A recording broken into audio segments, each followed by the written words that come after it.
Hello hi welcome back to our channel Pratyusha allrounder. అందరూ ఏం చేస్తుంటే అందరూ బాగున్నారా? నేను కూడా చాలా బాగున్నా. And so fine. And also ఈరోజు మనం తెలుసుకోవాల్సిన బ్యూటీ టిప్ ఏంటంటే ఫేస్కి వెళ్ళండి. ఇన్స్టెంట్గా మనం పార్టీ వేర్గా వెళ్తూ ఉంటాము, గుడికి వెళ్తూ ఉంటాము. ఇన్స్టెంట్గా గ్లోయింగ్నెస్ కావాలా, బ్రైట్నెస్ కావాలా, అలాగే వైట్నెస్ కావాలి ఇన్స్టెంట్గా అనుకునేవాళ్ళు అక్కసరంలో ఈ టిప్ చాలా బాగా ఉపయోగపడుతుందండి. అదేంటంటే ఫెయిర్ అండ్ లవ్లీ చిన్న బౌల్లోకి కొంచెం వేసుకొని పసుపు నిమ్మరసం యాడ్ చేసి ఓన్లీ మిక్స్ చేస్తే ప్యాక్ లాగా తయారవుతుంది.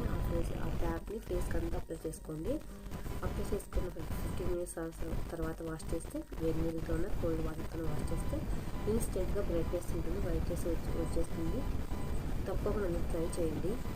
బాగా అందరికీ వీడియో మాత్రం నచ్చితే లైక్ చేయడం మాత్రం మర్చిపోవద్దు. ఇంకోసారి చెప్తా ప్రాసెస్ ఫేస్కి ప్యాక్ హోమ్లోనే ఉంటుంది, చేసుకోవచ్చు. పెరుగుతోటి నిమ్మరసం పసుపు మూడు యాడ్ చేసి ఫేస్ ప్యాక్ లాగా వేసేసుకుంటే సూపర్గా తయారవుతుంది. ఇన్స్టెంట్గా 15 మినిట్స్ తర్వాత వాష్ చేసుకోండి. కొన్ని వాటర్ మర్చిపోవద్దు. కామెంట్ చేయండి, సబ్స్క్రైబ్ చేయడం మర్చిపోవద్దు.